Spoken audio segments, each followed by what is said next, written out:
To quote Drizzy Drake, my Mount Rushmore is me with 4 different expressions. Hey, what's going on, guys? It's Kevin Zwicker from Fast Count coming at you. And before I get into this video, please remember to hit the like button and subscribe. Hit the like button and subscribe. Hit the like button and subscribe. So as December rolls around and we get closer and closer to John Cena's last match, the realization is starting to hit that he won't be around much longer. I say that as if the man is dying, but we are less than 20 days away from his final match, right? And this was a very John Cena-centric episode of Smackdown. He opened up the show. He had a very meaningful middle of the show segment with CM Punk, but tonight really felt as if it was an OVW homecoming, right? As you all know, John Cena is a part of that very famous OVW class, and he was joined by his OVW classmate in Randy Orton in the first segment. As I mentioned before, he was joined by CM Punk, another very famous OVW alumni, in the middle of the show. But let's start from the beginning. So John Cena comes out, opens up the show, and he lays out his master plan as to how he's gotten to the point where he is right now as the WWE champion and how he plans on taking this title away once he retires. And we all know he stated this multiple different times how he plans on ruining wrestling, right? He goes on to talk about how his Mount Rushmore is John Cena, John Cena, John Cena, and John Cena. Very reminiscent of that famous Dave Chappelle skit of the Making the Band parody. And we get the thing that we see all the time where we see somebody open up the show with a promo. He gets interrupted by a million different people. He gets interrupted by QB1, Cody Rhodes. Like I said before, he gets interrupted by his OVW classmate, Randy Orton. He gets interrupted by LA Knight. Yeah, all three men who are in the King of the Ring tournament and are vying for a title match at SummerSlam. So Cody Rhodes is going on talking about, John Cena, you aren't just smart, you are a genius. Randy Orton goes on to bring up the fact that he was this close to beating John Cena at Backlash. LA Knight goes on to talk about how he wants this opportunity to be the WWE champion. He doesn't care who he has to go through, and drops the line of the night and calls John Cena a bald-headed bitch.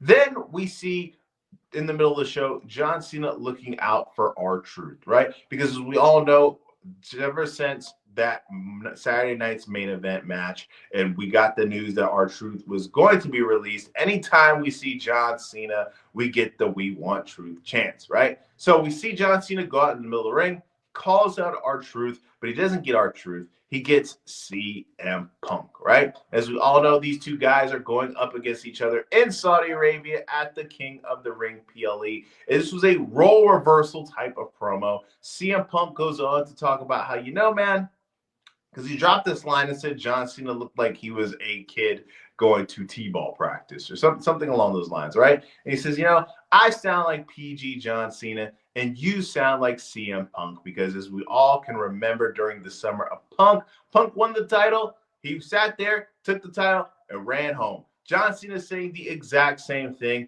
And then we get this back and forth, this comparison of these two guys, right? How they were once in certain positions and now in different positions.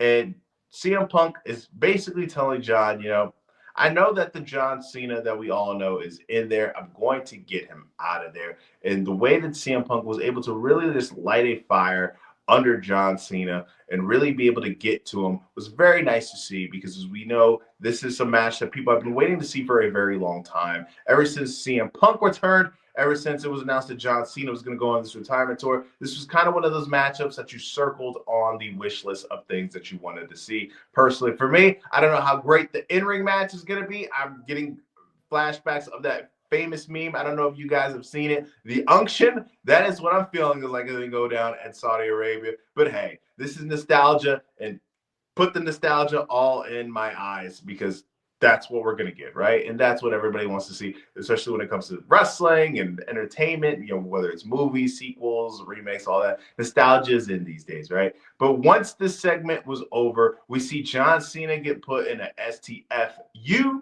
by R-Truth. John Cena was writhing in pain. CM Punk told him that the truth hurts. Then we see later on in the night, Nick Aldis and R-Truth in the back, and we get it confirmed. Next week, we're going to see John Cena versus R-Truth. This is going to be John Cena's first match on SmackDown in numerous years. The last time I could remember, and I'm probably wrong, was that tag team match that he had with him and Kevin Owens, who I don't remember if he's had a match since then, but that's the last time I can remember that he had a SmackDown match. But it was a very, very rough night for John Cena. Who knew that once we sat there and mapped out this retirement tour that one of the more interesting parts of it was going to be an actual matchup between him and R-Truth. I don't think anybody was expecting that going into this, but I like the way that this is playing out. I don't think that R-Truth is going to pick up the W. I think that if you want to legitimize him as a character, you know what?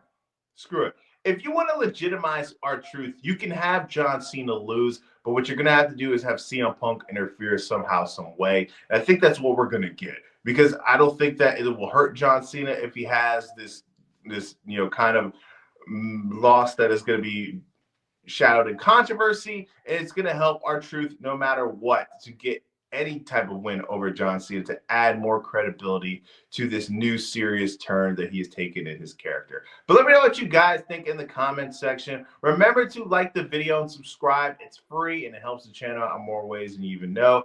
I am Kevin Zwicker. I'm out.